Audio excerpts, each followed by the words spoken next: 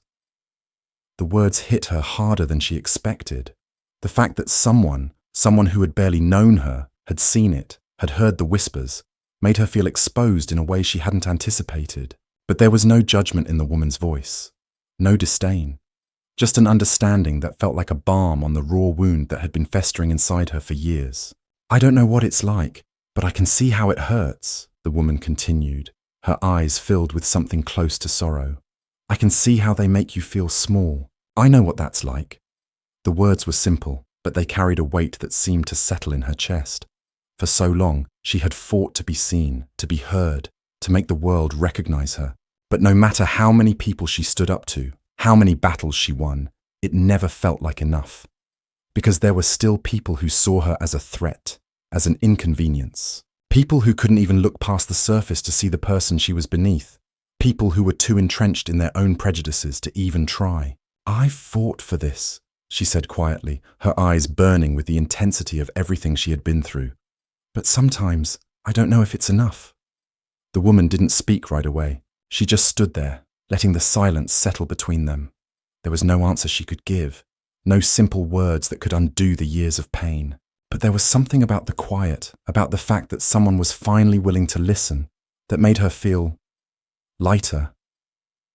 "Maybe it's never enough," the woman finally said, her voice soft, her words heavy.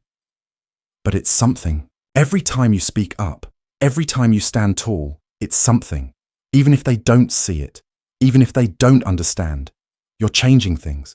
You're changing them." It wasn't an easy thing to hear, because in her heart, she knew it was true, but the truth was uncomfortable.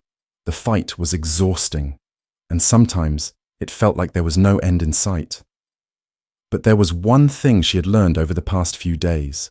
The world wasn't going to change overnight. It wasn't going to change because of one conversation, one moment, one apology, but it would change, piece by piece, day by day, as long as she kept fighting, as long as she kept standing tall. She took a deep breath, the weight of her thoughts settling into her bones. "Thank you," she said, her voice steady. The woman smiled softly. "You're not alone in this. Never forget that." And for the first time in a long time, She felt the truth of those words sink deep into her heart. She wasn't alone. She never had been. The city around her hadn't changed. The streets still whispered their judgments. The world was still full of people who saw her as less than, who treated her as invisible, who made her fight for every inch of respect. But she was done shrinking, done hiding, done apologizing for her existence. The fight would continue. It had to, and she would continue to stand, not because the world was ready for her, but because she was ready for it. Her crutches clicked softly as she walked away, the streetlights casting long shadows across the pavement. The world hadn't changed, but she had, and that was enough, for now. We'd love to hear your thoughts on this story in the comments. Have you ever experienced racism or moments of being treated unfairly? Your stories and perspectives are incredibly important to us, and we deeply value every one of you who engages with us. If you enjoyed this story, please consider subscribing and liking the video. It really helps us out. Wishing you a wonderful day ahead. Also, leave a comment with the phrase, "I stand tall," so we know you listened all the way to the end.